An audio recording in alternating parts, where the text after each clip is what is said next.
రాహుల్ గాంధీ ఇంటి ముందు ధర్నా చేశారు. కారణం ఏంటి? తెలంగాణలో జర్నలిస్టుల పైన ఎటువంటి అటాక్స్ జరుగుతాయి? సో మేము తెలంగాణ నుంచి వచ్చినాం జర్నలిస్టులం కొంతమంది. సో 3 రోజుల నుంచి రాహుల్ గాంధీ గారి అపాయింట్మెంట్కు ట్రై చేస్తున్నాం 2 డేస్ నుంచి సీరియస్గా. సో ఆయన ఎలక్షన్ ప్రచారంలో ఉన్నాడని చెప్పేసి అపాయింట్మెంట్ కూడా ఇవ్వలేదు. సో ఇవాళ గత్యంతరం లేని పరిస్థితుల్లో ఇక్కడ రాహుల్ గాంధీ గారి ఇంటి దగ్గర, ఇక్కడ ఏఐసిసి ఆఫీస్ దగ్గర మేము నిరసన ప్రదర్శన చేస్తూ ఉన్నాము. ఎందుకు చేస్తూ ఉన్నామంటే తెలంగాణలో జర్నలిస్టుల మీద స్పెషల్గా ఫోకస్ చేసి కొంతమంది జర్నలిస్టుల మీద అటాక్స్ చేస్తూ ఉన్నారు. గత 6 నెలల క్రితం ఒకసారి ఫిబ్రవరి 22వ తారీఖు నాడు ఒకసారి అటాక్ చేశారు. సో మా బృందం మీద, అలాగే తర్వాత రకరకాలుగా ఇక్కడ చూడండి మీరు ఎంతమంది జర్నలిస్టుల మీద అటాక్ చేశారు. నేషనల్ జర్నలిస్టుల మీద కూడా అటాక్ చేసినటువంటి పరిస్థితి మనం చూస్తూ ఉన్నాం. రీసెంట్గా కొండారెడ్డిపల్లిలో జరిగినటువంటి అక్కడ రుణమాఫీ జరిగిందా లేదా అని కొంతమంది మహిళా జర్నలిస్టులు అక్కడికి వెళ్ళి వాళ్ళు గ్రౌండ్ రిపోర్ట్ చేస్తున్న క్రమంలో అక్కడ వాళ్ళ మీద కొంత అటాక్ చేశారు ఆ గ్రామస్తులు, కొంతమందికి కాంగ్రెస్ సంబంధించినటువంటి నాయకులు.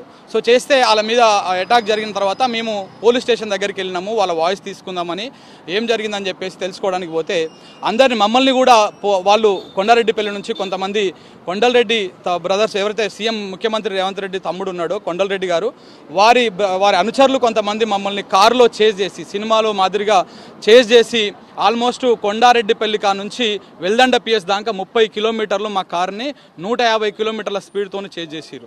సో 3 సార్లు మమ్మల్ని అడ్డుకునే ప్రయత్నం చేశారు. అడ్డుకుంటే ఒక్క కారు పోయి 4 కార్లు అయినాయి లాస్ట్ వరకు. రకరకాలుగా చేజ్ చేసి హింసకు ప్రేరేపించేటువంటి విధంగా వాళ్ళు అటాక్ చేయడానికి ప్రయత్నం చేశారు. మేము చివరికి వెల్దండ పిఎస్లోకి వెళ్ళి మా ప్రాణాలను మేము రక్షించుకున్నాము. అంటే తెలంగాణలో రోడ్డు బయటికి వచ్చి గ్రౌండ్కి వచ్చి రిపోర్టింగ్ చేసేటువంటి పరిస్థితి లేదు, ప్రజల కోసం మాట్లాడేటువంటి పరిస్థితి లేదు. గతంలో కొడంగల్ నియోజకవర్గంలో పేదలకు సంబంధించినటువంటి అసైన్డ్ భూములను తీసుకుంటున్నారు అని చెప్పేసి ఒక గ్రౌండ్ రిపోర్ట్ చేస్తే అప్పుడు ఫిబ్రవరి 22వ తారీఖు నాడు అటాక్ చేసిరు. తర్వాత మళ్ళీ ఇప్పుడు కొండారెడ్డిపల్లికి సంబంధించినటువంటి ఇష్యూ మీద మేము గ్రౌండ్ రిపోర్ట్ చేయకపోతే మా మీద అటాక్ చేస్తున్నారు. ఒక మా మీదనే కాదు, మీరు ఇక్కడ చూడొచ్చు ఓయూలో కొంతమంది జీ తెలుగుకు సంబంధించినటువంటి జర్నలిస్టుల మీద, అలాగే ఇక్కడ ఆకుల శ్రీనివాసరెడ్డి జర్నలిస్టుల మీద, చిల్కా ప్రవీణ్ కావచ్చు, ఇక్కడ మహిళా జర్నలిస్టులు కావచ్చు, ఆఖరికి నేషనల్ మీడియా జర్నలిస్ట్ అయినటువంటి బర్కదత్ మీద కూడా ఇట్లాంటి దాడులు జరిగినటువంటి సందర్భాన్ని మేము గుర్తు చేస్తూ ఉన్నాం. ఈ దాడులు ఆపాలి. మన రాహుల్ గాంధీ గారు రాజ్యాంగం గురించి లేకపోతే దీని గురించి చాలా గొప్పగా చెప్తున్నారు. తెలంగాణ రాష్ట్రానికి వచ్చి కూడా వారు చెప్పిపోయారు. కానీ అక్కడ వాళ్ళ గవర్నమెంట్, కాంగ్రెస్ గవర్నమెంట్ జర్నలిస్టుల మీద దాడులు చేస్తూ ఉంది, జర్నలిస్టులని అటాక్ చేసేటువంటి ప్రయత్నం చేస్తూ ఉన్నారు. వాళ్ళు మనుషులను డైరెక్ట్గా కేసులు పెట్టవచ్చు. ఒకవేళ మేమేమైనా తప్పు మాట్లాడి ఉన్నా, తప్పు రాసినా, ఏమైనా చేసినా మా మీద కేసు పెట్టవచ్చు, తప్పు లేదు చట్టం ప్రకారం. కానీ మా మీద ఫిజికల్గా అటాక్ చేయడానికి ప్రయత్నం చేస్తూ ఉన్నారు. మా ఆఫీస్లో చుట్టుముట్టు కూడా కొంతమంది నయీం గ్యాంగ్ అనుచరులను పెట్టి దాంట్లో ఇస్తారు. మొన్న అటాక్ అయినటువంటి చేజింగ్లో కూడా నయీం గ్యాంగ్ అనుచరులు ఉన్నారు. సో దానికి సంబంధించినటువంటి ఈ నయీం గ్యాంగ్కు ఈ జర్నలిస్టులని దాడులు చేసేటువంటి కార్యక్రమాన్ని అప్పచెప్పినట్టుగా మనకు తెలుస్తూ ఉంది. సో దానికోసము మేము అక్కడ జర్నలిజంలో మేము బయటికి వెళ్ళాలంటే భయం అవుతా ఉంది. సో కాబట్టి ఇక్కడ రాహుల్ గాంధీ గారికి విజ్ఞప్తి చేద్దామని ఇక్కడికి రావడం జరిగింది. కానీ ఆయన 2 డేస్ నుంచి మాకు అపాయింట్మెంట్ ఇవ్వకపోవడంతో ఇవాళ మేము విధి లేని పరిస్థితిలో మేము ఇక్కడ రాహుల్ గాంధీ ఇంటి దగ్గర, ఏఐసిసి ఆఫీస్ దగ్గర మేము నిరసన ప్రదర్శన చేస్తూ ఉన్నాం. తెలంగాణలో లక్షలాది మంది జర్నలిస్టులు ఉన్నారు, నలుగురే ఎందుకు ఇక్కడికి వచ్చారు? ఎందుకు మిమ్మల్ని టార్గెటెడ్గా మీపై దాడులు జరుగుతున్నాయి? అంటే ఏంటి తెలంగాణలో అసలు వాస్తవ పరిస్థితి ఏంటి?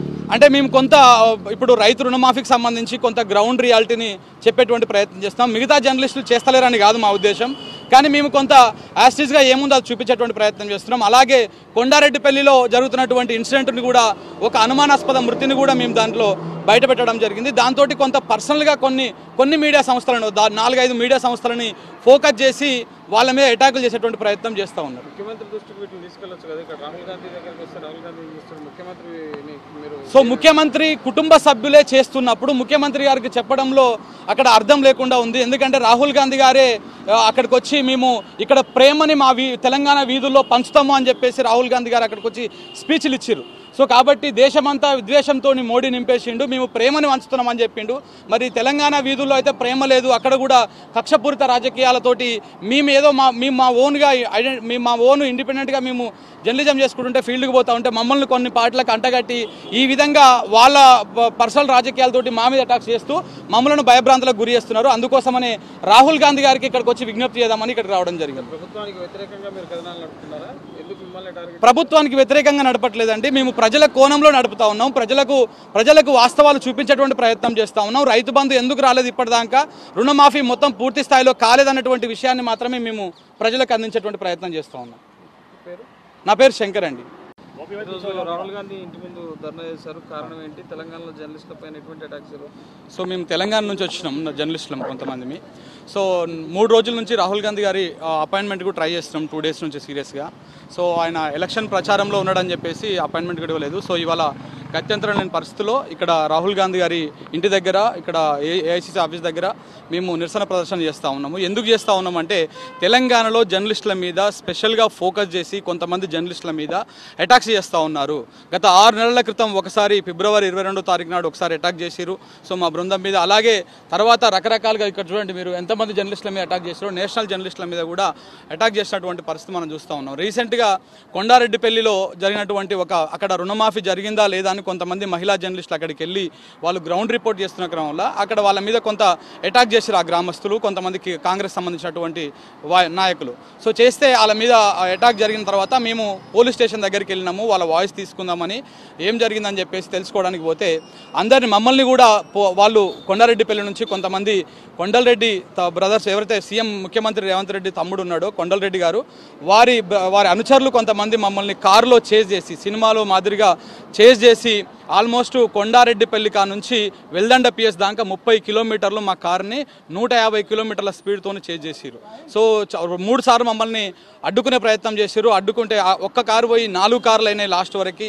రకరకాలుగా చేజ్ చేసి హింసకు ప్రేరేపించేటువంటి విధంగా వాళ్ళు అటాక్ చేయడానికి ప్రయత్నం చేశారు. మేము చివరికి వెల్దండ పిఎస్లోకి వెళ్ళి మా ప్రాణాలను మేము రక్షించుకున్నాము. అంటే తెలంగాణలో రోడ్డు బయటికి వచ్చి గ్రౌండ్కి వచ్చి రిపోర్టింగ్ చేసేటువంటి పరిస్థితి లేదు, ప్రజల కోసం మాట్లాడే పరిస్థితి లేదు.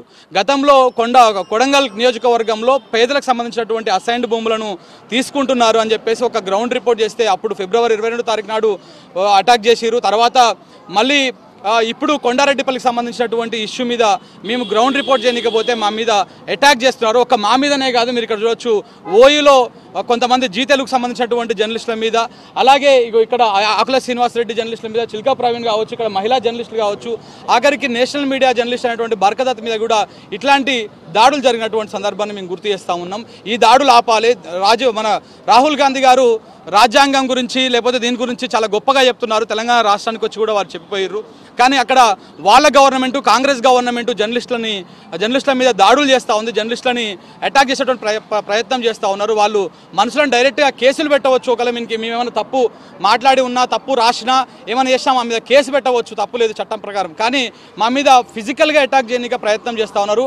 మా ఆఫీస్లో చుట్టుముట్టు కూడా కొంతమంది నయీం గ్యాంగ్ అనుచరులను పెట్టి దాంట్లో ఇస్తారు. మొన్న అటాక్ అయినటువంటి చేజింగ్లో కూడా నయీం గ్యాంగ్ అనుచరులు ఉన్నారు. సో దానికి సంబంధించినటువంటి ఈ నయీం గ్యాంగ్కు ఈ జర్నలిస్టులని దాడులు చేసేటువంటి కార్యక్రమాన్ని అప్పచెప్పినట్టుగా మనకు తెలుస్తూ ఉంది. సో దానికోసము మేము అక్కడ జర్నలిజంలో మేము బయటికి వెళ్ళాలంటే భయం అవుతా ఉంది. సో కాబట్టి ఇక్కడ రాహుల్ గాంధీ గారికి విజ్ఞప్తి చేద్దామని ఇక్కడికి రావడం జరిగింది. కానీ ఆయన 2 డేస్ నుంచి మాకు అపాయింట్మెంట్ ఇవ్వకపోవడంతో ఇవాళ మేము విధి లేని పరిస్థితిలో మేము ఇక్కడ రాహుల్ గాంధీ ఇంటి దగ్గర, ఏఐసిసి ఆఫీస్ దగ్గర మేము నిరసన ప్రదర్శన చేస్తూ ఉన్నాం. తెలంగాణలో లక్షలాది మంది జర్నలిస్టులు ఉన్నారు.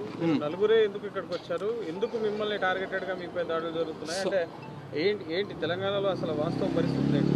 అంటే మేము కొంత ఇప్పుడు రైతు రుణమాఫీకి సంబంధించి కొంత గ్రౌండ్ రియాలిటీని చెప్పేటువంటి ప్రయత్నం చేస్తాం. మిగతా జర్నలిస్టులు చేస్తలేరని కాదు మా ఉద్దేశం, కానీ మేము కొంత యాస్టీస్గా ఏముందో అది చూపించేటువంటి ప్రయత్నం చేస్తున్నాం. అలాగే కొండారెడ్డిపల్లిలో జరుగుతున్నటువంటి ఇన్సిడెంట్ని కూడా, ఒక అనుమానాస్పద మృతిని కూడా మేము దాంట్లో బయటపెట్టడం జరిగింది. దాంతో కొంత పర్సనల్గా కొన్ని మీడియా సంస్థలను, 4-5 మీడియా సంస్థలని ఫోకస్ చేసి వాళ్ళ మీద అటాకులు చేసేటువంటి ప్రయత్నం చేస్తూ ఉన్నారు. ముఖ్యమంత్రి దృష్టికి వీటిని తీసుకెళ్ళొచ్చు కదా. ఇక్కడ రాహుల్ గాంధీ దగ్గరికి వస్తే రాహుల్ గాంధీ సో ముఖ్యమంత్రి కుటుంబ సభ్యులే చేస్తున్నప్పుడు ముఖ్యమంత్రి గారికి చెప్పడంలో అక్కడ అర్థం లేకుండా ఉంది. ఎందుకంటే రాహుల్ గాంధీ గారే అక్కడికి వచ్చి మేము ఇక్కడ ప్రేమని మా తెలంగాణ వీధుల్లో పంచుతాము అని చెప్పేసి రాహుల్ గాంధీ గారు అక్కడికి వచ్చి స్పీచ్లు ఇచ్చారు. సో కాబట్టి దేశమంతా విద్వేషంతో మోడీ నింపేసిండు, మేము ప్రేమని వంచుతున్నామని చెప్పిండు. మరి తెలంగాణ వీధుల్లో అయితే ప్రేమ లేదు, అక్కడ కూడా కక్షపూరిత రాజకీయాలతోటి మేము మా ఓన్ ఇండిపెండెంట్గా మేము జర్నలిజం చేసుకుంటుంటే ఫీల్డ్కి పోతూ ఉంటే మమ్మల్ని కొన్ని పార్టీలకు అంటగట్టి ఈ విధంగా వాళ్ళ పర్సనల్ రాజకీయాలతోటి మా మీద అటాక్స్ చేస్తూ మమ్మల్ని భయభ్రాంతులకు గురి చేస్తున్నారు. అందుకోసమనే రాహుల్ గాంధీ గారికి ఇక్కడికి వచ్చి విజ్ఞప్తి చేద్దామని ఇక్కడికి రావడం జరిగింది. ప్రభుత్వానికి వ్యతిరేకంగా మీరు కథనాలు నడుపుతున్నారా? ప్రభుత్వానికి వ్యతిరేకంగా నడపట్లేదండి, మేము ప్రజల కోణంలో నడుపుతా ఉన్నాం. ప్రజలకు వాస్తవాలు చూపించేటువంటి ప్రయత్నం చేస్తూ ఉన్నాం. రైతు బంధు ఎందుకు రాలేదు ఇప్పటిదాకా, రుణమాఫీ మొత్తం పూర్తి స్థాయిలో కాలేదన్నటువంటి విషయాన్ని మాత్రమే మేము ప్రజలకు అందించేటువంటి ప్రయత్నం చేస్తూ ఉన్నాం. నా పేరు శంకర్ అండి.